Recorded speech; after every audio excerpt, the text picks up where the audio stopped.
All right. What's up, Shady Gang? We're just gonna start like this, cold, because I don't want to do intro in the Baby Blue Baddies because it's International Week. We're gonna talk about some Baby Blue Baddies, and then from there, we got Yes. mailbag for ya. It's gonna be a good time. But first and foremost, we make an argument. Let's get it.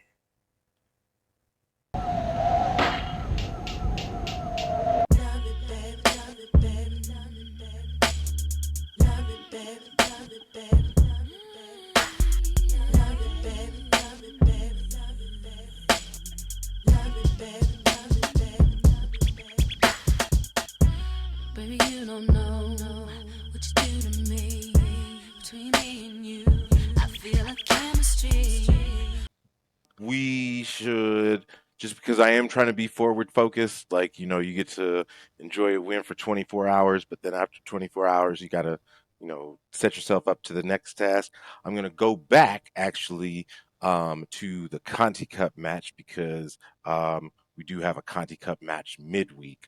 Um, so we Great. did have quite a bit of squad rotation, which was not necessarily. Um, Not unexpected for a Conti Cup match, especially on the road at uh,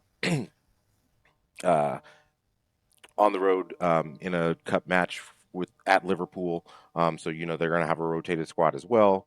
So we started McKeever in goal.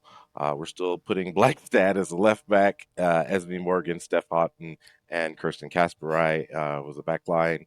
Um, Midfield, Ruby Mace, Philippa Angeldahl, Laura Coombs. Up top, you had Lauren Hemp, Jess Park, and Dana Castellanos. This match started off relatively calm. City had most of the possession. Wasn't really a big. They had a couple of chances, but it wasn't like they were putting them away necessarily. Um, they seemed to be containing whatever Liverpool wanted to do, which wasn't necessarily a whole lot at that point in the match. Um, so we had a little bit of magic off of some press, and the ball fell to Philippa Engeldahl, and she knows what to do with it. She scored a rocket from outside the box in the 33rd minute, putting us up 1-0. So you think City's cruising. City give up a corner right before the end of the half. And on that corner, Gemma Bonner was able to find the back of the net as it kept on. It was kept alive at the back post several times. It was difficult, disappointing to see. You get the 1-1 1-1 score line going into half, and then the match kind of gets a little bit wonky, mainly because at halftime both managers decided to make quite a few subs. Um, they made four subs. We made two. We brought off Ruby Mace, brought in Yui Hasagawa, brought off Lauren Hemp for Chloe Kelly, and Chloe Kelly kind of um, stood out. But before that, the 2 minutes into the match, we just kind of fall asleep at the back. Natasha Flint puts it away. We're down 2-1, and we're chasing the match from that point. Um, we make two more substitutions in the 68th minute. Bring on Jill Roard and Mary Fowler. Out come Jess Park and Laura Coombs. Almost immediately after that. Oh, I'm sorry. I missed Jess Park's goal right after we conceded. We did equalize right away. It was, I believe it was Chloe Kelly just had a nice cross and no one marked Jess Park at the back post. 2-2 in the 69th minute, right after the substitutions. Chloe Kelly scored a banger, uh, which made it 3-2. And then Chloe Kelly scored another one, assisted by Dana Castellanos in the 81st minute. And we were going to need that as um, Liverpool did score a third goal and pull one back. So that puts us at a 4-3 victory. We have collected all 6 points from our Conti Cup matches so far, which puts us in a great position against Leicester. Leicester has won their other Conti Cup match. I believe that was against Everton or one. No, it was either. I believe it was Liverpool. Excuse me.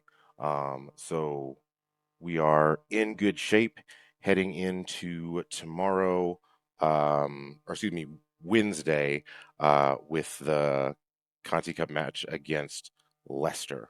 But I guess we can talk about today's result, which, again, Manchester is blue. Doesn't it? There's no better feeling than just being able to say Manchester is blue. Even if you are not a Manchester resident, if you're a City fan, you just love to be able to say Manchester is blue. And we came out today and really proved that. I think I said on the pre-match show that this was our strongest available lineup, and I think that they really did prove that in their play today. I know that in the live stream I got on them about like wanting to make sure that like it wasn't the first 15 minutes of the match because you knew we were going to dominate that. Are we going to be clinical in those first 15 minutes?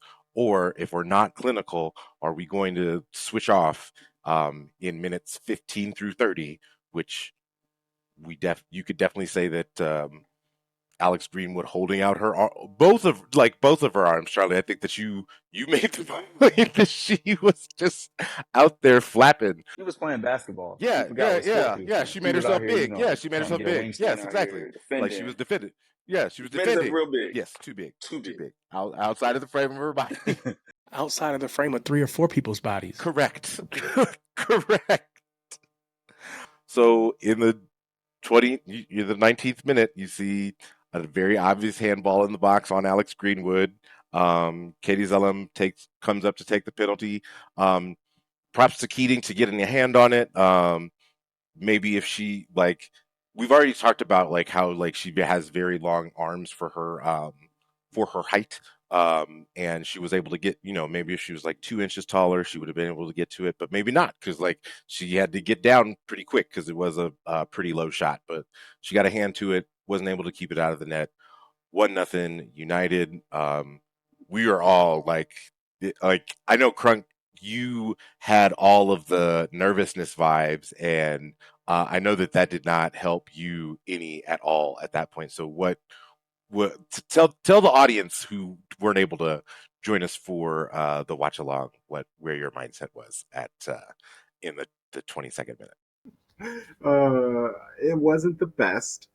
I said multiple times my hands are sweaty because they were just I didn't know what to do with my hands. I was very quiet. I didn't know what to do. Was worried. And Lando was asking us. He's like, "Hey, I'm like 10 minutes from subs and stuff like that." And we were all saying, I don't know what you would do. We see what they're trying to do with our players. We see the idea. It just isn't happening, and that happens with our men often. And I think that's what was making me nervous. What I said in the stream, I woke up very early for this match today, which doesn't happen often. And the last time that I woke up very early, all nervous, was the Arsenal match that Ake got concussed and we lost. So I was just kind of having flashbacks to that. This match has cured me of that. And also, I think it was just the two losses in a row. Like, anytime that you're trying to break a streak in the league, like, especially like, and I know that you heard it in Gareth's pregame or post-match comments, like, the highs and lows of this league are extreme, like on both ends, like, so like you feel them harder. So like, especially if you link two of those in a row, like that's really gonna sting. So and especially you need to get points against teams that like are also competing for those same like spots. Champions League spots as City is. So, yeah, like it does say a lot. So then, Yeah. Well, and if I can even stay there for a second, it was a addition to seeing Chelsea and Arsenal handle teams that we were struggling against. And I was just kind of thinking forward, like you said, with ups and downs, and with the two losses, because I didn't see either of those losses happening. So it was yeah. just my confidence was shook. Yeah, I'm like purging all of this bad vibes now. So this is good. I can go back to being old me and being like, we're winning everything by 6. For me, it was like 'cause I missed being able to watch the last two matches, but obviously saw the results and kind of looked at the numbers. You just think like I told him like it's a must win, and I honestly think Gareth was coaching for his job because if you lose three in a row Agreed. in a 22 match season, it's really hard to come back from that. Now, Tom's information about the fact that second and third are now because of the coefficient in the playoffs made me feel better about being third. Because before it's like, okay, I really want seconds because it's automatic. But if second and third get the same, it's like on the men's side, second through fourth is the same place basically. You just want to be top four. So all we got to do is be top three. And so once that happened, even with the goal, I'm just like, okay, we conceded a goal. We have time. It was the 21st minute or whatever. So it's like we have the time. We've been playing the right way. It's just like what's going to happen next. And I think as Tom was about to go into like that last 15 minutes of the first half is just incredible. It was, and I think that like one of the things that we saw that United did, like, and I think I even made the comment on about it, like that United was packing the paint in that like they were making sure that not like Yui Hasegawa was not about to dictate play, so like they were clogging up every possible lane in the midfield, so that meant that out wide was where you were going to see that attack, and I think that Lando even like pointed on it as we saw Chloe Kelly start to dance down the left-hand side, which that was also another interesting thing because it was about 25-30 minutes that you did see Gareth Taylor flop the wings and put Chloe Kelly on the left, put Lauren Hemp on the right, just like with, I'm assuming with the thought process like, oh, they'll invert, like, and this will make sense for them to invert. However, like Chloe Kelly, on several occasions, like kept her wits and really did attack. Excuse me. Attack Blundell down the left hand side, put Turner in a bunch of undesirable positions. So that was very encouraging to see, and that's how you saw the first goal in the 34th minute. Chloe Kelly again, like dancing down the left hand side. Passive. Actually, it was past Millard, who was backtracking, trying to get back, covering. Gets around Millard into the box. Players a square ball, right to Jill Royd. Jill Royd lets it run to her right foot. Because if there's one thing that Jill Royd's going to do, she's going to let a ball run to her favorite foot. And so she slats it past Earps, and we are up. Or excuse me, we're level 1-1 at this point. 34th minute, feeling more confidence. Like game on. All right, let's go. And then City kind of pressed the gas a little bit, which you really do love to see. The press from the back, or because essentially Yui Hasegawa was who created the turnover in midfield because she got the ball off of Zalem, poked it to Bunny. Bunny had a shot deflected, took another shot, back deflected. Then it's like, this time I'm going to be a good teammate. Passes it off to Lauren Hemp, and Lauren Hemp hits the underside of the bar, and with her shot, which was a wild thing to see, and like just dips in. Mary Earps did not have a prayer. She really didn't. Even if she did, like you could tell she had already read it. Like, nah, I'm not. I ain't got nothing for this. City up 2-1, and United Mhm. looked shocked at that point. I think you saw Skinner kind of like, what the fuck is going on? And that just kind of shows the talent that City have, being able to, press us, press a team and score 2 goals in 2 minutes. even if it is a quality team. So that's exciting. Going to half up to 1. What did we talk about at halftime as far as like things that we were looking to see? I, Oh, go ahead, Frank. oh no, you go. No, I was gonna say I think we were like just happy Yeah, that we finished Panthers, right? Because the bunny miss was yeah, it was a tough shot, but it's like she yeah, could have went far post, she went near. We had those headers in the first few minutes from the corners, so we were again peppering the goal, but not necessarily getting anything in. And so to have those clinical finishes by Ward and Kelly, I mean and him, it just like everybody in that front attacking group did something productive. Like Engeldahl played in, she had Hmm. played in that pass, right? yeah. That got Bunny the shot. You had Kelly make the assist. You had Yui do the turnover. Bunny did the assist to him. Like everybody did what they were supposed to do. And so I think like we knew something was going to change on United side. Like they just couldn't come out doing the same stuff because they had nothing for us other than that penalty.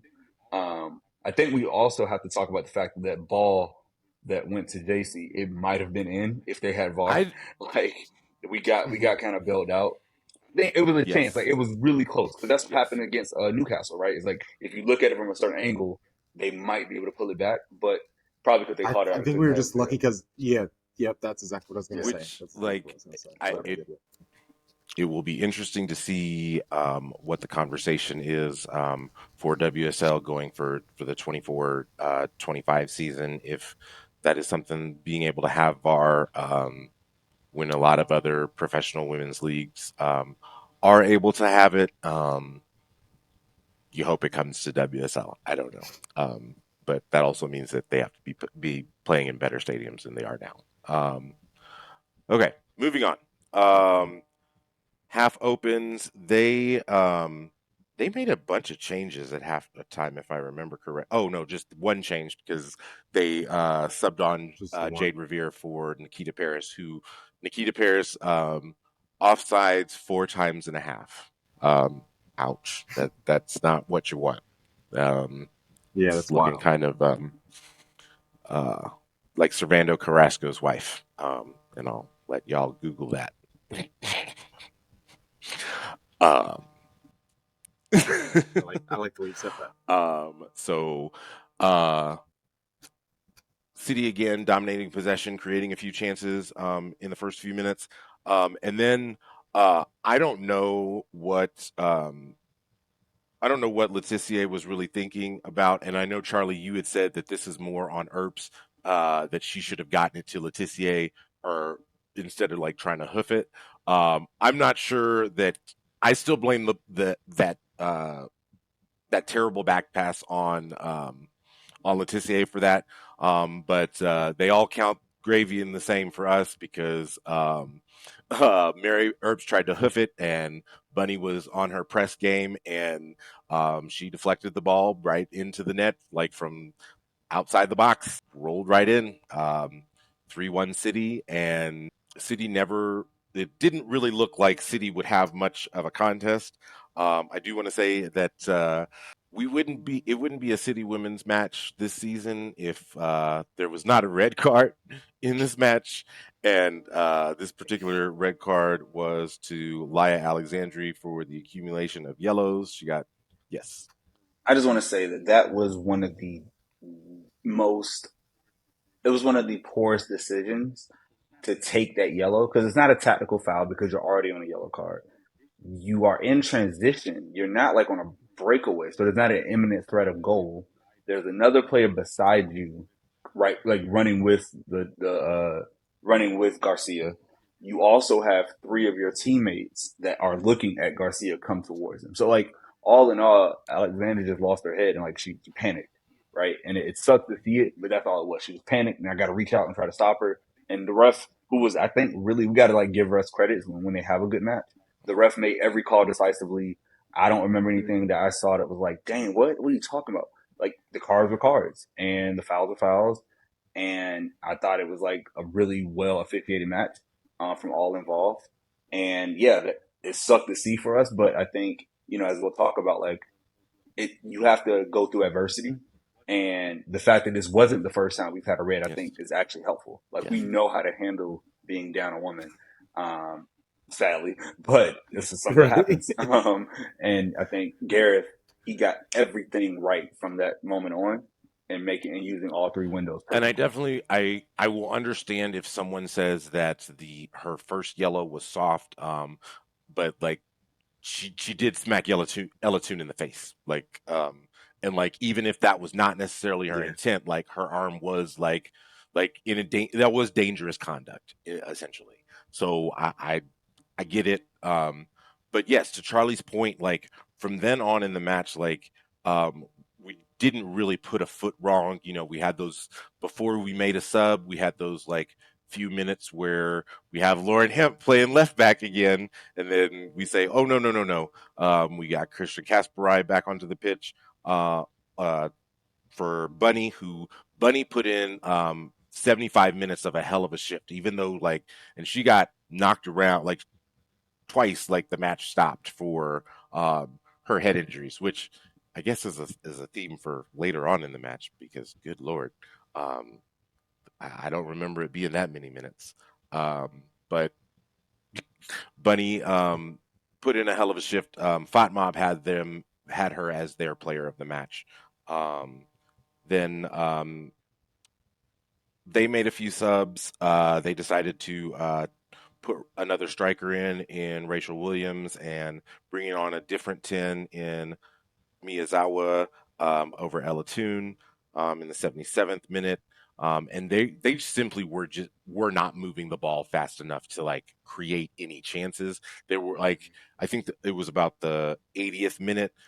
We said like, hey, our line of confrontation is too deep. We need to like be further up the pitch. And then you saw that yes, that is correct. We do need to be further up the pitch.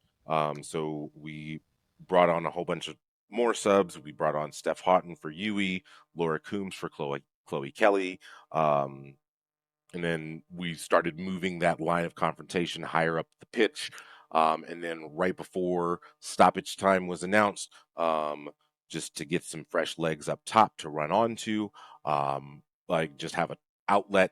We put in Mary Fowler for Lauren Hemp because you could tell Lauren Hemp was her legs were fatigued for what she was needed to do for a striker in that position of the match. So bring on another striker. Great legs. Yes. And I think like we couldn't tell what was coming about like plus 11, right? Stoppage time. But I think Gareth and his coaches understood it because they knew that Bunny had to get treatment both times. Like it took a while. Like plus when you have subs that adds on time. So knowing the new rules and adjusting to that, I think he said, hey, let's get this sub in now. So we are just locked in for the rest of the match. There's no, the person gets tired. She can't press. She can't go side to side. Um, just really great management. Like we've been through a lot with GT. And so I appreciate when things are done right. And, everything it's a perfect match. Like he outclassed his opponent. Like GT greater than Skinner today. And it's nice to have that feeling. Because the last two matches we couldn't say that, right? In the Super League. So it was a beautiful thing to watch. Like that 5-4 happened, and just everybody doing their job, hoofing it when you needed to. We got a little scrambly at one point. They might have been able to get a second goal, but we, took care of it in the box, got it out. So yeah, the women were dominant today. Yes. Keating was immense. Just at like in goal, like again, like didn't really put a foot wrong, which after the Arsenal match, you were really concerned about her confidence. Then after we're not it, talking about the Brighton match is just going to be like nothing but frustration and like Charlie saying all of the same things. Like we didn't finish our chances, and like we don't have to talk about that. Um, yes, she was like scored on in the Brighton match, but like it's not really her fault. Like the defense kind of just like let her down in that instance. So you see two large matches for her in succession, especially after that Arsenal match where she put it on herself that she did lose the match, and it's great to see in that we got news on Saturday that Kira Keating has signed a contract extension with Manchester City Women's Football Club through 2027. So I believe in the interview that she said that she wants to be another example of, like kids can come to City and like come, and be part of the club and like actually make an impact on the club, which you are seeing that more and more on definitely the men's side. We've already seen players like if you give it, Cole Palmer, Rico Lewis, Oscar Bob, players like Ruby Mace, players like Jess Park, players like Kiara Keating, players like Esme. Esme, coming through the system and just like, You didn't I even say mean, Phil. yeah, I mean, Phil is obviously the most obvious one, but like at this point, like, Yeah, but he's been yeah, in, on the men's for yeah. so long. I understand what you. Um, so yes, I think that means a couple of different things. Like, you can tell based off of this season that there's a lot of things about Kiara Keating that obviously Gareth Taylor likes and the club as a whole likes. And so like we're not going to waste any time with this young player. We're going to lock this down because we obviously see her as the goalkeeper of the future. So if that does mean that she is the goalkeeper of the future, that means a few things are going to happen. I think Sandy McKeever has pretty much established herself as the second keeper on this team. I think she understands that that's where her position is. Obviously she would want first team minutes, but she was getting those at Everton and she came here. So, like, so obviously she, wants championships at this point. I would not be surprised in the winter window if we saw Ellie Roebuck find a move for herself and make that move, whether that be to stay in the WSL or go abroad. Um, I do not feel like Ellie Roebuck's future at City is. We've seen her injuries notwithstanding, we have seen her in her last City match, and that was last season. Like I don't anticipate seeing her in a City shirt this season at all. Um, we thank her for Yeah, her service to the club. Cup winner, of course. multi-time Conti Cup winner, I believe. But uh, I, I think that Kiara Keating has obviously established herself as what the club wants, and once a move is made and you are no longer that player, like again, like you go find the figure and we're going to let you go there, but like you got to find the figure that matches your talent. So she is she is on the England goalkeeper. I believe she's their number 2. I believe that she's the one that's gotten the most minutes behind Earps. So um, she wants to find matches too. So um, it Yeah, and if she's gonna take yeah. over Herbs eventually, she's gonna have Yeah. to be playing first team minutes Also, somewhere. I just want to put this out there. Like, does Arsenal really still want Mary Earps? Like, I get like playing like being at a job that you don't want to be at anymore, and like maybe kind of calling it in on some level, but like it as a player, like your tape is your resume, and so basically you're putting demerits on your resume because like not just the roared shot didn't like never moved, never saw it. Like, and I get the roared shot. Like again, I didn't like put this out there. Like that was a nutmeg shot. Like she did nutmeg. Yeah, it went Uh, through her legs. yeah, she meant nutmeg Turner on that. Like so, yes, that's great.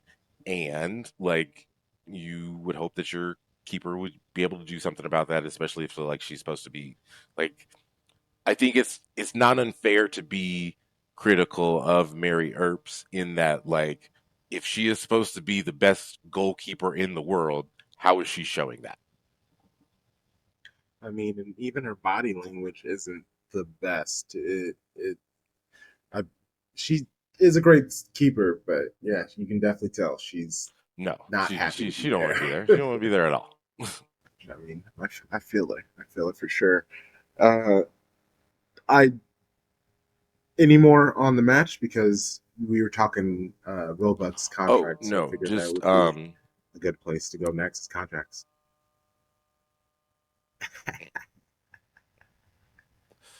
so great to smoke that United pack, that United Old Trafford pack. Just not much better hits. Not much hits better than that. One note I wanted to add is that United now officially, for now, have the record of the highest attendance in a Manchester derby, over 43,000. The next derby will be at the Etihad. I'm sure the Etihad will be over 50 because you're going to go Right. support a top three side and continue to keep Manchester blue because that's what we do. So I'm excited to see that. But it was cool that this is now a common thing where the women get to be at the big stadiums when it's the international break. Like it's just practice now versus it looks weird when it doesn't happen. I think last time we were like, wait, why isn't this match at a big stadium? Like nobody's Right. playing. So that's the expectation. And so yeah, just the growth in the game. And I'm not Tom, right? I'm in my first 2 or 3 seasons following this consistently. So to just see it from that point, I can't imagine how it was, you know, 2015, 2014 back then. Just wasn't even a thought. So the growth of the game is real. They're clearly coming off the heels of Euros and World Cup. And so you love to see the progression of what's happening. You really do. Hey, And to all yeah, of our non-US based followers, if you are able to go to the reverse fixture at the Etihad, please do. Um, uh, Set that number higher. Like this is a competition for us too. So like putting that out there for the fans as well. Um, that's all that I have on the match. This did put City back into third place with Chelsea obviously in front, Arsenal in the second spot. I believe that yes, that puts us on 13 points, 33 three points. behind Arsenal, six behind Chelsea. Man United are 1 point behind us, tied on points with Spurs, ahead on goal difference. And again, I think to Crunk's point about like seeing Chelsea and Arsenal handle these other teams that we're not really handling. Um, right now, we have a +8 goal differential, um, which is one behind both Man United and Arsenal. Of the 5 clubs that do actually have a positive point goal differential, which are the top 5 clubs. So we need to make sure that in our next few league matches that we are definitely um, putting the pressure on other teams and scoring a bunch of goals. So those next league matches, the last 3 before the season ends, will be Spurs, Villa at home, and then on the road at Everton. One more quick note, real quick. We have the best defense in WSL, tied with Chelsea. Only 5 goals conceded, which you kind of forget because you're like, wait, we lost 2 in a row. We gave up a penalty. But the defense has been solid. So that's a great building block, and goals will come with all the talent we have. I would Yeah, Greenwood being back was yes, huge. it, It was it, it was it stupid. was massive. And I actually like to not to like belabor the point, but like Via Alexandria did actually play her worst match of the season, which she has been like the stalwart on defense for the majority of the season. So it was disappointing to see that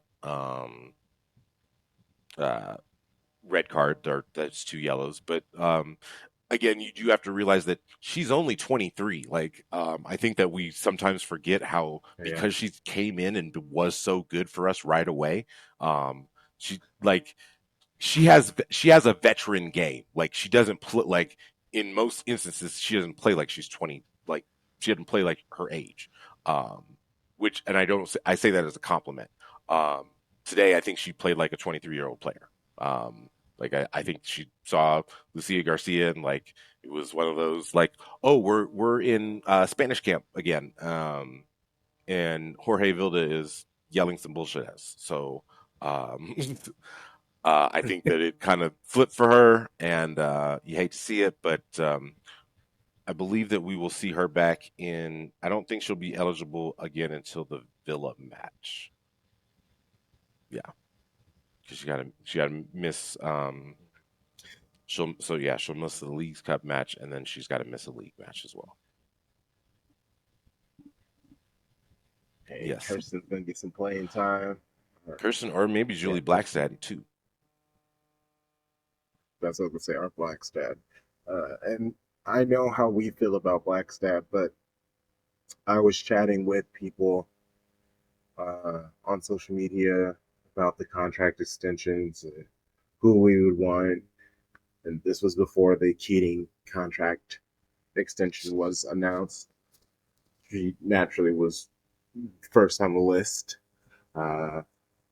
Hemp is second. Let's just go through the list. There's Keating, Wahhabi, Mace, Blackstad, and Hemp. Keating just got signed. Shaw did one at the end of last season. Hers also was supposed to end this season. So Hemp, Blackstad, Mace, and Wahhabi are next. You would think Hemp is the number one priority. We could probably only keep either Wahhabi or Blackstad. And I would really love to keep Mace, but I'm worried she might want to ball elsewhere because I don't understand. I mean, I guess I do understand because we've struggled, so there hasn't been time for Mace to get playing time. But even in the Conti Cup, she didn't come on really until Well, no, because she Chloe she Kelly started the started doing match, her but thing. like we took her off. Like we, she did start. I think like you saw in the last, like didn't really go over this, but in the last like 10 minutes of the Conti Cup match, like we were losing the midfield, and I think probably the easiest comparison that I could make for Ruby Mace is that she is more of a destroyer than she is a distributor, which there's going to be a like. I'm not sure that her game necessarily, and I know that we talked about this on the WSL. I'm not sure her game necessarily translates to what the WSL wants to do. But if she went to Frauen Bundesliga, if she went to Serie A Femenil, if she went to Liga F, I think that I think those managers probably look at her as like, yes, I could do so much with you. Like, because I think that she's in that mold of kind of a Lena Oberdorf, of I don't know, like even a Julie Ertz sort of destroyer type six, which I think that does, again, like I'm not sure that necessarily plays in this league. It certainly doesn't necessarily play with this squad, but it is a skill set that's valued in other leagues in the world. So I guess the question is now, like, do we believe it's better to try and get her out and get something back for her in the January window? Or do we just think like we keep her for depth in the case of injuries? Like, which way do we go? Because we know she's not going to be in the future plans. Like, we understand this as much as the other three would, I think, that you mentioned, right? So, like, I believe it's kind of like it's very similar to Calvin Phillips, right? From position to style to whatever. Like, except Calvin has a long term deal, so you theoretically could keep him longer. He's there, have another chance to sell. But if you have a free agent on impending free agent, I think it's better to just try to get something, let her get more time, and then get started with the new club. I do see where you're coming from on that. I just think that we need the depth because if you if you let her go on if you let her if you transfer her even if you put her on loan for a season and Yui gets hurt, that means that the only person that on the squad that really can play that position is really Esme Morgan. That's the only person that we've seen play that position. Yes, theoretically, Alexandria could play that position. I know that she has played it for Spain in the past, but I'm not like then like you're basically taking out your best left back and putting in a less accomplished left back. So that's I and I in in most instances, unless a player just like flat out wants to leave on their contract, um, most women's contracts are just picked up on a free. Like they play, all of their contract and then see that out. I think you will see some exceptions. Um, I think the biggest exception that you're about to see is Alexia Putellas because again, Barcelona, even though they're great, they are broke. And I don't believe that they can pay Alexia Putellas the $1.5 million, or excuse me, 1.5 million euros that she believes that she is worth. So, yeah, I think that there are a couple of teams in the United States' domestic league that would not have any problems opening up the piggy bank for that. So, um, yeah, I think, but for the most part, most players are not, transferred. Um, they play out the majority of their contracts and then kind of leave. Okay, and so Wahhabi and Blackstad play the same position in City's style. Wahhabi is 30, Blackstad is 23. I would assume like I said we should keep Wahhabi. She's just what you're gonna get with her. We have so many young players on the squad. It's good to have some an elder statesman type vibes. For saying that at 30 is crazy. I just don't think Blackstad wants to stay to be a backup and play not necessarily out of position, but out of position. What are your thoughts on Blackstad? Um, I do think that she has shown some improvement when she has gotten playing time, which mainly have just been in these two Conti Cup matches that you've seen. Um, it was and she did play in the Arsenal match as well. And it was kind of a full circle moment because she did have to mark Beth Mead, and she did an admirable job. I'm not going to say that she did the best job, but she acquitted herself better than she did in the Euros. We'll put it at that. When Norway won or lost 8-1.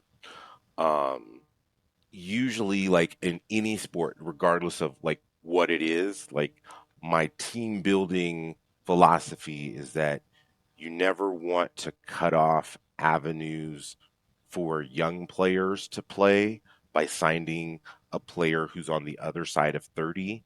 Um, and for that reason, I could see why you would want to have Blackstad on the squad over Wahhabi. Um, I just don't know. I don't. That's a tough one for me. If if you're going to ask me what Niels Nilsson and Gareth Taylor are going to do, I'm going to say that they're going to keep Julie Blackstad and let Layla Wahhabi go where she would like to go. If you ask me what I want to see, I'm really kind of torn, just because of my own like personal like team building philosophy. Also knowing that defender is like if this is Julie Blackstad transitioning into from winger to defender, as so many players in the world game are now doing. Um, City is going to be on the end of like those growing pains, just like Norway was. And do you really want to put up with that? So it's like kind of six of one, half dozen of another for me on that one. Well, anything else before we flip the script and start doing some Not mailbags? from me, no. Okay. So this first one I just wanted to ask because I thought it was really funny. Uh, was Cole Palmer always this cocky, or is it something new? And I simply I mean, I wanna feel like the respond answer's with how many West Indian men do you know? Because every West Indian man that I know has all of the confidence in the world in themselves. So you clearly do not know that many West Indian men. nailed it. For me, I think I would put the question back to whoever sent this in, and excuse me, if Cole was still here, would we be saying that Cole is cocky, or would we just simply say Cole is confident? He's a confident player. I didn't hear anybody calling Cole cocky when he was with us, right? I don't think he's changed. He's the same exact player he's always been. I think he's always believed in himself, and he believed in his abilities, and he was simply looking for an opportunity to showcase what he could do consistently. Um, it's really hard to really truly show what you can do in really small, short bursts, which is what he was typically playing. He believed in himself, he bet on himself, and it's very, very early in this season, but it seems to be working out well for him. So it seems like he made the right decision for himself. And I just think it's, again, I just hate, when a player makes a decision, all of a sudden he's the worst thing and he's this bad person or whatever. I don't agree with that. So no disrespect to whoever sent the question in, but I don't think it's a fair question. And I think you could say that Well, about if any hold young on, and if I player and I would say if Phil wasn't playing consistently like he is this year, you'd be asking the same thing about Phil. How much longer is he going to just sit back and accept not being quote unquote an undisputed starter? And there's no such thing as an undisputed starter in Pep's system. But if Phil isn't playing regularly, which he is, he would be asking the same question of himself, or he should be asking the same question. So I just think it's a well, it's an unfair if I question. can, I'll give some little pushback, and I understand where she's asking because one, he wasn't starting like you said, so he's getting more opportunity because he did some interviews post the City match, and it's even Raheem once he left Chelsea, he was doing interviews. There's we all know there's a certain level of in front of the camera unless you're Erling Haaland, but Pep doesn't really like you being out and about. Like even Daku, he's not making as many uh, sauce reels as he was before he came to City. It was like he was having two of them per match when he was at Rennes. Now I maybe will see one every other match. I'm seeing more for international matches. I think there's just a level. There's just this cover that Pep puts over players for good and for bad that a lot of us tend to don't see because if people knew, like like Tom Bomb said, West Indian. We shared the video of him rapping the Vibes Cartel. That's a confident ass thing to do. That's a head ass thing to do as a young player trying to become a famous footballer and stuff like that. He was just goofing with his friends and stuff like that, but it also famously got him in trouble with Pep. I just think it's a little bit of Pep too. But yeah, I mean, I do agree that the whole like cocky thing, they're definitely feeling away about him. I feel like people are overly sensitive. I feel like people care too much about these things. But I will say it's a very similar setup, I think, to the Patriot way. If you were to compare Pep to Bill Belichick, or even like looking at college football, it's very similar to Nick Saban in Alabama, right? Like you don't really see the huge personalities because the goal is the team, the goal is winning. Now you can do it, and of course you have your endorsements. You do what you do. However, you don't say anything even remotely provocative, right? You don't give the media anything to feed on, give the other team anything to feed on. The player that we all think of who clearly took it over the line was Joao Cancelo, and we saw what happened to him. Um, And of course, like it works for us because we got a really great fee for Cole. Like nobody's gotten that much money for such an unproven player. Uh, so yeah, wish him the best, and I hope he keeps his confidence up. Like I like watching him cook. I wish he wouldn't have had such a good match. Like I wish he would have missed that pin, but you know, more power to the young black man. Yeah. I was just about to say it's kind of I don't wild. want to stay Like at this for too every long. time a black player leaves City, like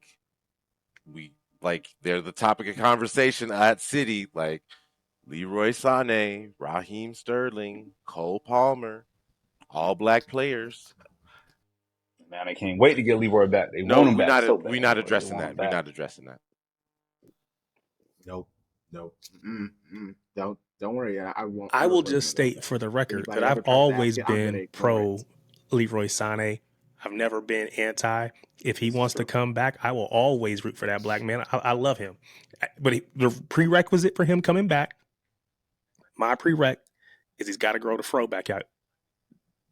With the little man The bun, braids are there. He's got the braids. uh, eh, Yeah. I need the fro. I need the fro Leroy Sané. That's the version of Leroy Full fro. Sané that I want back. Don't play with it. That was before his wife Okay. and his wife came in and said, "Look, you got to get this together, babe. I can't see it no more." I will say this: I call this time of year spin the block season. It gets a little cold out. You know, you start thinking of things that keep you warm at night, and it's So okay you to saying spin it's the block. cuffing Sometimes you season? got to go back and be happy. It's cuffing season already, yeah. And then like officially now, it's like, hey, let me just go back to that old thing. You know, you go through the summer, you have your fun, you outside, but now we're inside, and now the temperature's dropping. And what do we want to do? We want to be with the one we love, you know, the one we know we care about. So, you know, come on home, Leroy, come through. Sharpie going back to LA starting to make a little more sense. Okay, just for a quick little weekend. Okay, had to spin the block. Okay, I feel you. Feel you. Hilarious, hilarious. No pun. Correct. Right? I was gonna Correct. say he didn't say I'm wrong He though. gave the correct answer. uh, uh, right. Let's keep it moving. um, we're gonna actually go back to the Baby Blue Baddies for the next couple of questions. Manchester City women need another striker to back up Bunny. Who is a realistic backup? Any player from the NWSL at all? And the reason why this person added the NWSL part because for people who do or don't know, on our social media, I am currently pushing a Sophia Smith to City narrative. I'm aware of how insane and ridiculous it would be, but if you're gonna dream, you dream big. Damn it! The question was about Me a for the most part, backup. I'll just take any NWSL black player. Yeah, I know she wouldn't be a Yeah, backup, okay. and we've seen how all of having all of those extra players on wouldn't work. This would be like if we lost him. If we lost him, I would take Sophie. Okay. But yeah, I'm just trying to think. I think So we have a backup for confident Bunny. backup. I love Mary Fowler's potential. She's a different style, I'm right? with It's you. almost like being a false nine Mm-hmm. versus like a true striker. But I, I think it's in a like this is where Pep has shifted my thinking years ago is that you don't need a super large squad because you can't play everyone. So if you bring in too many players, now you have too many unhappy players, and now you're managing egos versus on the pitch, you know, more so. So it's like in trying to temper that. So I think like yeah, like people always want to dream, but sometimes you gotta appreciate what you have. You know, the grass ain't always greener, y'all. I think it is a fair My question. note, Oh, go ahead. no, I'll say my note here is Mary Fowler not an option here? Different style of striker, maybe, but would she work here? So I definitely think I'm with Sharpie that we have at least potentially someone in house that may play the position differently, but yet is an option there. I do have another Yeah. just throwing something out there because again I don't follow it as closely as maybe Tom or some others might, but I'm gonna go back to KC current Tom's old squad and say maybe Elise Bennett. She's 5'10", kind of she's probably gonna be okay being a backup, not necessarily have to be a starter, but she's physical enough that she could keep the style similar. I think to what we see with Bunny. That is a great shout. I hadn't even that was not uh my NWSL player that like I necessarily wanted. But that is a great shout. And she is shown an ability to play in a two-striker system, both at KC Current and at OL Reign. So that's a great shout, Tarek.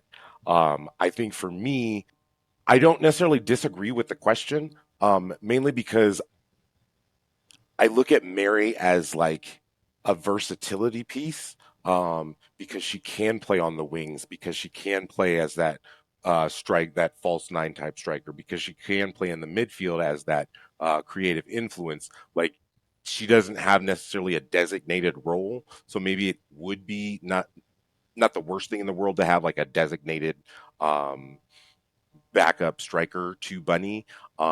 My thought is that yes, you would want to have somebody who has an opposing style to Bunny, or be a younger player.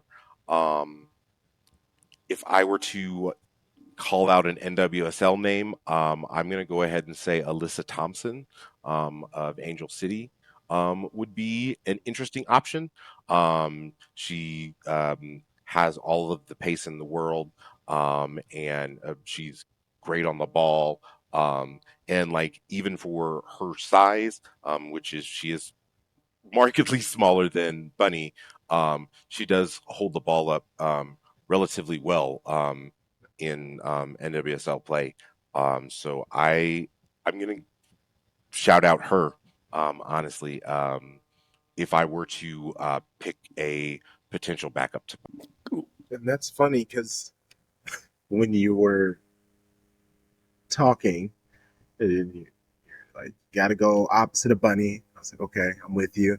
And then you're like, but you also got to go younger. And I was like, wait, younger than Bunny? How are you going to get younger than Bunny? And you said, and you did it, and you nailed it. I was like, oh, that would be a really nice combination because Bunny hit those teams with the rope a dope, beat them up for 60, 70 minutes, and Thompson just come in and just Yeah, burn. Oh my gosh, just yeah. her, Kelly, and him, or Fowler, just any of them in there. That would be, Because I yeah, think that'd be one of the killer. things that That'd be like gorgeous. we forget that we are missing off of the bit, like, um Jess Park is fast, but she does not have Haley Rasso's pace. So we don't have the same pace like in that super sub role as we've had in the past. So uh, I feel like adding Alyssa Thompson, like, you get that and more. Next question. Biggest area of weakness for the women's team and what to do to correct it.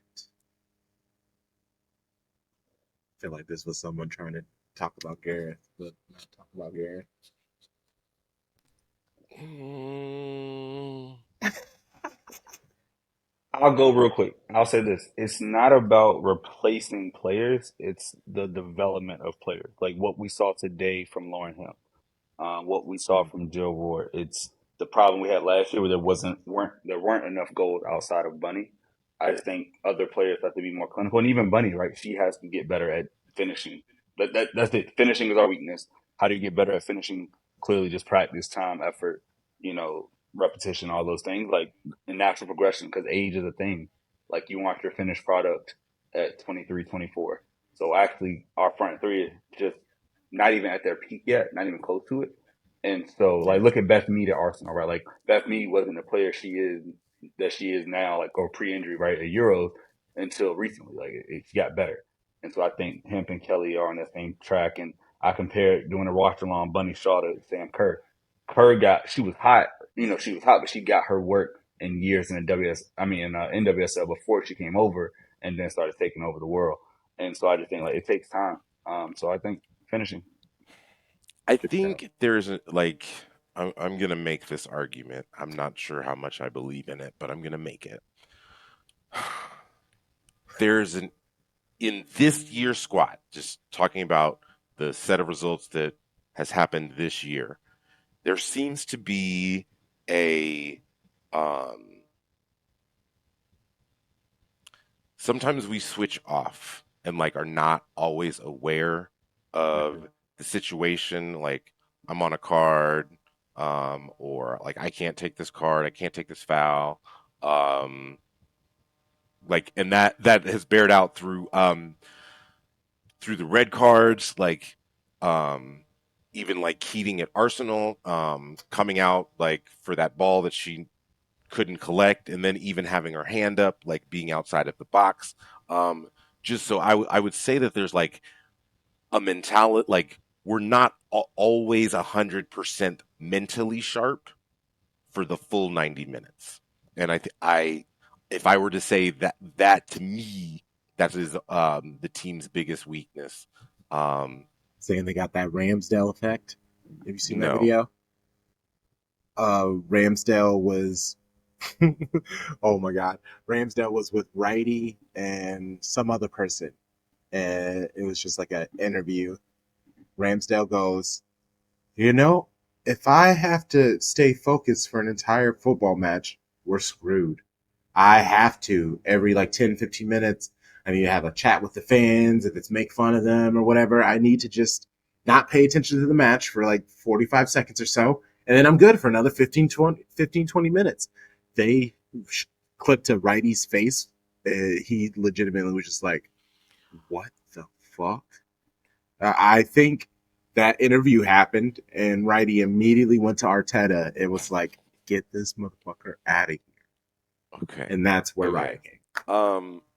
I do know that goalkeepers are a different breed. Like they are just different types of people. So like I'm gonna like I mean we've talked about how Ederson says sometimes he gets sleepy during the match. So like I do especially if nothing's get happening and understand that. But like I think the fact that like this is happening through the entire squad, like it's only been really borne out through like the red cards and like the goal at Arsenal, like and even to an extent like the goal against Brighton at home was the same sort of deal, like just switching off. And like that's costing us matches. So I would say like not being 100% sharp is part of the issue. I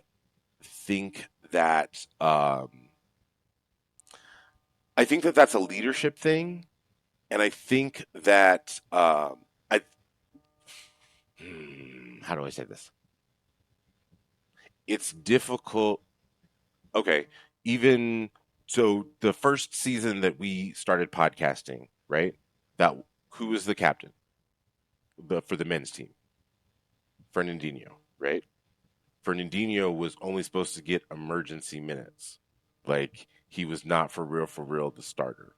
Like there were several times that like he was on the bench and there was another person that was captain. It's like on the pitch, but like essentially like he was the captain of the club. I think that you get odd results when the captain of your club is not a regular starter, and is not regularly in the starting 11 for um, league matches, important league matches. I love Steph Houghton. I love what she has done for the club. Um, I I think that there is something to be said about your captain not getting those regular minutes, and I think that kind of has something to do with the rest of the team not necessarily being mentally sharp all of the time. I am saying all of this to um, deflect as much blame as I have already assessed on the manager. Yeah. And I know what I said leading up when I asked this question. I'm actually not going to say Gareth is the bottom because I will admit I have seen him take huge strides this season. And I said I'm going to start this season with a somewhat clean slate, obviously knowing what I know and believing what I believe. But he's in a positive, honestly, right now. I am not actually, especially because I've been chatting with people who are actually on the whole Gareth out, and I am not on their level, their intensity and how they feel about him. I'm being like, well, and I'm finding myself arguing against them. You should caveat your So, statement that apparently, you're not Gareth Taylor out with at the moment. because you have been, you probably will be again in the future. Just Yes. at the moment, Yeah. you're okay with him. Just at the moment, I am just Garrett Taylor. Okay, like that's it. That's it. But you reserve the right to switch Sure. back to Garrett Taylor out at any point in time. Absolutely. At any moment, I could flip on him in a second. But right now, I see what he's doing. I do believe that it has helped having like a Nils around who's very good with chemistry and the team aspect, and bringing Sean Goder in who is helping take some of the responsibility off of him. It's I think he just needs more of a team around him, and that has been helpful where he can kind of focus on what he's good at, which is he really does seem to be kind of like just an X's and O's guy, and everything else people can help him out. Our weakness, we like you said, Tom Baum, when we turn our brains off in the second half of the first half, with that 15 to 45 minutes, that 20 to 45 minutes where things can kind of get a little weird.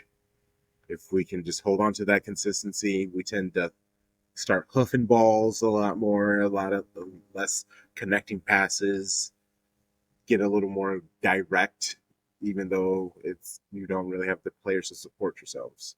Maybe just being more patient, trusting your teammates a little bit more. But again, I really wouldn't say that's a weakness. It's starting a new season, you got a couple new players, and you're trying some stuff out. I think that's gonna come with. I don't know. This match today truly hurt my brain because statistics we were killing them. We were doing great, and then we were losing. And even when we were losing, I was stressful because I was thinking, what if we lose?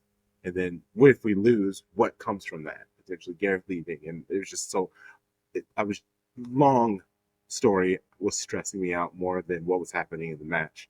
Now that this has happened and I can go back to being in the moment, I'm all in on this team. If we can get on a nice little run of wins, I could easily see us. I said second, and I strongly believe that this could happen. I don't trust Arsenal. I don't trust them. Mainly, I don't. It's not that I don't trust their. Well, you know what? Let me not talk about a whole bunch of white women like that. But mainly, I don't trust their manager. I like Yes. Jonas is liable to do very odd things. And I think that I think one of the things that's going to end up happening is that as Injury FC does get healthy, I'm not sure how well they're going to be able to integrate all of those players into the squad and keep the players that are playing now happy. Especially out of the UWCF. So, and they're I I think that they're back because they lost. I think that they are back in the other group for the Conti Cup, just like Manchester United is now in our group. So today's Manchester Derby is going to be number one of three that we will see this season, instead of just two. Next question is about dance celebrations in football, about it being a positive or a negative. They just put the whole message. Dance celebrations should be encouraged in football. One of the many things that breathes life into this game. I'm quite sure one reason why Doku quickly became a fan favorite is because of the gritty. Sparks emotions of joy and excitement. It's amazing. Especially, we know the English football, they're not necessarily known for celebrating. You have the people, but for the most part, it looked down on it. But we have other leagues, the Spanish league. They're dancing all over the place. Juve and their players, they're still going viral for their moments.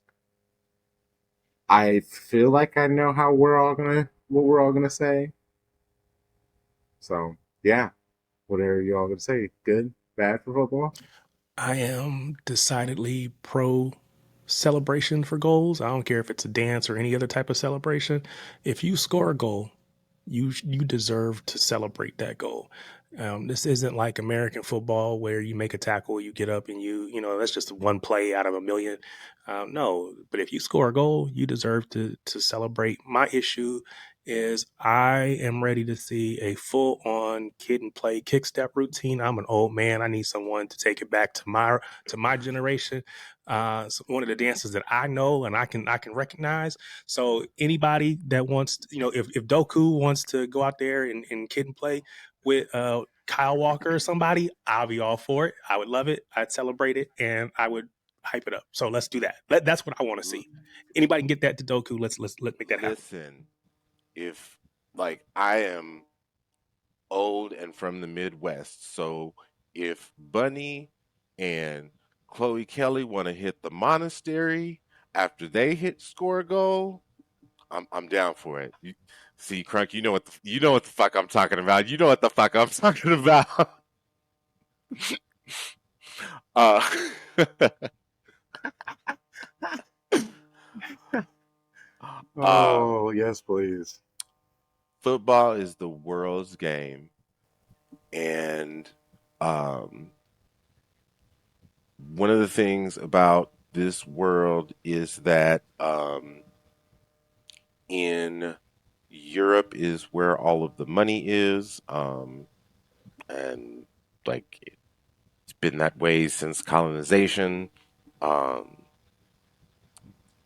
there is a joy that people who have been colonized or from other parts of the globe um, express that is not necessarily viewed kindly through the lens of whiteness. Um, I will simply say that these players who are doing these dances, most of them, the majority of them, are non-white. Um, I feel like they are not here to be perceived through a lens of whiteness and for white people's approval. And I would continue. I would just continue to encourage them to do what they are doing because they are being their authentic selves. And if that makes people feel uncomfortable seeing people of color being their authentic selves, I feel like that's a conversation that those people need to have with themselves and perhaps a licensed professional. To Tom's point, because I agree with everything Tom and Tarek have said, I think it comes down to like it's culture, right? Like you said, you're getting to a cultural discussion, but it's like youth matters. When celebrations have come about, it's normally players who are in their early 20s who are a part of the present day culture, whatever that may be. And it's a way to break through. It's a way to gain notoriety. It's a way to market yourself, right? Like the world knows who Jeremy Doku is because of this grid. Like it has hit that type of level, right? You know who you may not know Kamavinga and Vinny and Rodrigo by name, but you've seen the pictures and the videos of Real Madrid players dancing when they score. You know Marcus Rashford's think celebration. You know Saka. Like these players market themselves off of that, and I'm hoping that the more black players they get chances, the more we see. Look at Bunny today, right? Crunk was saying before we recorded, we got 30 followers just off posting that video because it hit the Afro Beats fans, like the Vito fans. So I think this is how you cross over, and how you bring in this beautiful games to everyone, and maybe not just actual hardcore, historic or legacy fans, as they say. Like, no, fuck all that. And the last thing I want to say is this: I want to get rid of the tradition where you can't celebrate when you score against your old team, because you're not saying like I hate Yeah. the club, but like it was really annoying to have to see Cole Palmer and Sterling just be like blah after they score these massive goals and like have these moments. It's like, no, like turn up, like do whatever you want. I don't care if you do a backflip, bro. Go crazy with it. Like scoring a goal is hard. You don't score that many of them every year. Like celebrate it. And if you do it against your old club, especially it's one thing to do it not at the Etihad, for example, right? I would get that level maybe, but even still, like U.S. Stanford Bridge, you're at your new home. They loving you. You turning up for your team. Go ahead, man. Like have fun. And I think like if you watch the NFL with football, a lot of times people call it the no fun league because they try to like police certain things and then they'll go back on it because they realize like, oh, these things are fun. People like fun. Let's make fun fun. And so everybody needs to just get their lemon booties out of get the lemons out of their booty and loosen up. Yeah. What's funny about the NFL, because it's if you celebrate by yourself, that's taunting. Nope. But if you celebrate with your teammates, that's a team celebration. That's okay. That's the interesting thing that the NFL has done. I love celebrations, and it is interesting how people see it because everyone loves James Madison's little dart celebration. A celebration is a celebration. It's just a calling card. Part of me thinks that's half the reason why Jude went to Real, other than it being Real. But he introduced his whole new celly and everything. That's part of pushing his whole narrative. People love that. Yeah, I don't know. I love it. Like you said, if it's a chance for someone to be able to represent where they're from or capture a current moment that's hot enough, like Daku hitting the gritty. That is capturing a moment. Even though, like I said, he needs to upgrade it to squabbles, so it's something a little more relevant, more now. But I love it. What did he change it up to with it was him and was it him and Squabble. Yeah, they did yeah, squabble. okay. Yeah, he Squabble. did, okay. Him and Akanji. After Akanji, Akanji yeah. goal. Yeah. It's amazing how Southern rap culture like gets to the world because like all those things come out. Like the gritty came from Louisiana, right? Like these things, like black culture, black American culture is the world's culture now, and I love So that. you're Like it saying all we're gonna ties back into who see we the are. Bankhead bounce again? I got to go back to my generation. So okay, These are the equivalents Oh of my god. those. no. These are We need to go back to the Yes. the original. dances of their day. Retro, man. Everything is retro You want nowadays. the retro celebration? Yeah, everything is That's right. retro nowadays. No, because I don't want to. I don't want to see That's nobody real. doing the cabbage Oh my patch kids. gosh. I don't. Why not? Oh That yeah, would be no, I No. definitely It'd need to hilarious. be see it. dope. No, no. I would love to see him do like the chicken head or something like that though. Like some of those, like maybe don't go down all the way far back, but a little bit. Let's do the aughts, the 2000s, 2010s, those dances. Do some deferral, some snapping and all that stuff. Maybe something like that. I'd be alright with that. I'd actually love that. If you did some snapping. That'd be crazy. I love it, exactly. uh, before we get out of here, the men, those, hopefully they come back and they're rested and healthy because we have a real big match against these Scousers. I have no idea what that accent was. I'm sorry. I'm just nervous, but not nervous. I'm lying. For the sake of potty, I'm saying I'm nervous. I'm not. It's at the Etihad. Come We on. don't, and we don't have Jao Cancelo. That was that. That's what I Way to go like, with up. and I know we keep saying that, but he was the person who stressed me out most defensively. Like, what will make me nervous is if I see Kovacic, because again, he is the next person that reminds me of the Cancelo cool because he has his old man legs that he's adjusting to. So, and again, I don't think we'd lose. I just would be a little more apprehensive. Thoughts? How are we feeling about this match? Score predictions. I'll go real fast. Like I was reminded by I think it was a City account that we beat them 4-1 at the Etihad last season without Erling Haaland. Erling Haaland, for all intents and purposes, says he's going to be fine after picking up a knock in Norway. I think Alvarez is better this season than he was last season. Foden's ticking. Yes, we will miss Kevin De Bruyne, of course, and think about the lineup. But if we put the same lineup up, like with Bernardo, Rodri, the young boys up top, pick your defenders. I hope Ake is back fit and starts in place of Vardiol. I think we win 3-1. I'm just concerned about all these reports about players like going away to international duty and like being hurt. I am. It's nice to know that they're coming back and like getting rehab under city supervision. I don't know.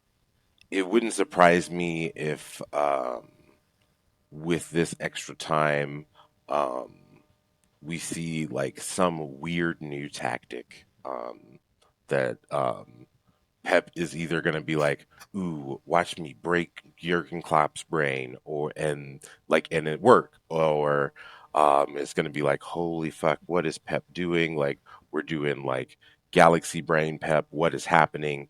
Um, so I don't know. I see that could be a thing. I'm going to say 2-1 City simply because it's at the Etihad.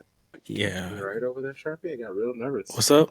Oh, no, nothing. Oh, so for me, it does. I admittedly, I am Mr. Pessimistic. I see the glass half empty instead of half full. Uh, I see Liverpool playing much better this season than they did last, and it does admittedly make me slightly nervous.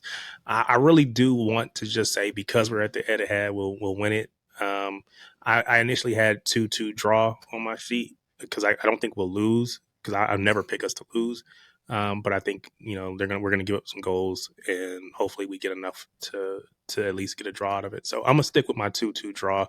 Although the pressure from you guys to go with maybe 2-1 with Tom, but we'll see. Yeah, I can't say we're gonna lose. I just can't do it, especially at Liverpool. I can't do it. I won't do it. I We score more than 2 goals. I just see more than 2 goals in us. Still don't believe in us. We have to try to Although get we keep more than clean 2 goals. sheets. And that's my issue. I don't know that Pep is willing to try for those goals. Mm, mm, man, I'm gonna do it. I don't know. Maybe I'm just all endorphins from this win today. 3-0 City. You know, Crunk, that wouldn't be crazy, right? Like, because of where we're playing, the record at the Etihad, the crowd will be like, everybody's on bated breath because of the international break. Like, and you want to keep, we have the top spot, we want to keep it. This gives us distance. Liverpool's currently a point behind us. Why the fuck did Russell Wilson throw that pass? I'm so sorry. I almost lost it. Whew. But yeah, and when Tom was talking about new stuff, it made me think of how Pep came with the second striker against Arsenal, and you had KDB really did like the tactic was get it to Kevin, get it to Holland, he chested down, KDB runs like it. We didn't see that coming until that match, and so with all this time, it's like coming off a bye week in American football, right? It's like you give coaches like give Andy Reid a bye week, he's going to win. And I think you give Pep an international break, he's going to cook up something and I'm excited to watch it. Also, Yeah, yes, let's please go. speak into existence. Ah. Andy Reid off of a bye, as Andy Reid will be off of a bye the day after we record this. Oh man. All right. Shoot. This is nice. International Brain Big Blue Baddies Mailbag episode. You know the vibes. So we don't have a a lit stream this Thursday because Thanksgiving. But we are back at it the week after the 30th. I am super excited for this show because we're this is one where again I was able to plan the guests a little bit better. Our first guest is a Man City fan. He goes by Scarf Boy.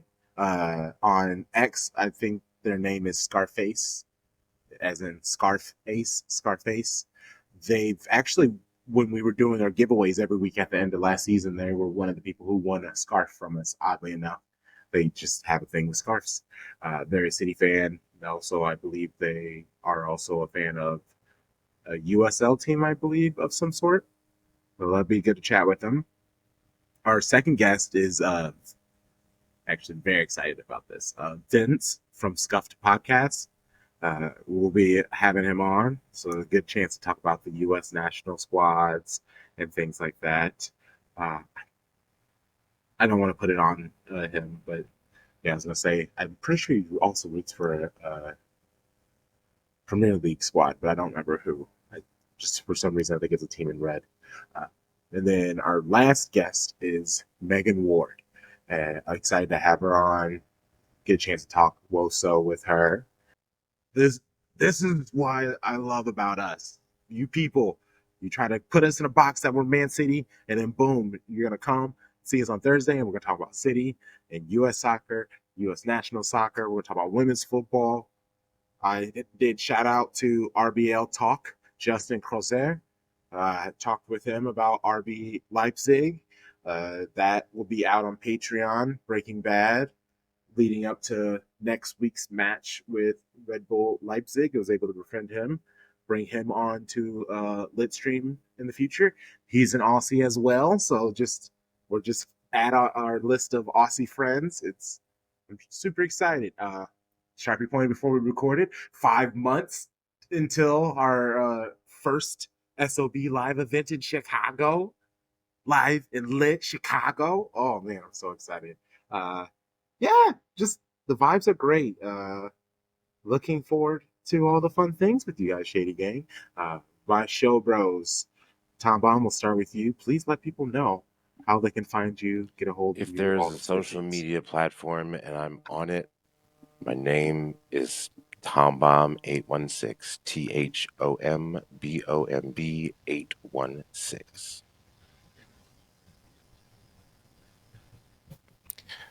You can find me on You Threads. catch me on X. Oh, Oh no. You can find me on Threads, TK Peterson 12, or you can. I'm still on that other site at Tarek Peterson, CARIKPETERSON on Twitter. catch me on twitter.com or X in your App Store or Google Play Store at Sharpie Furley. And then Instagram, we are Shades of Blue US.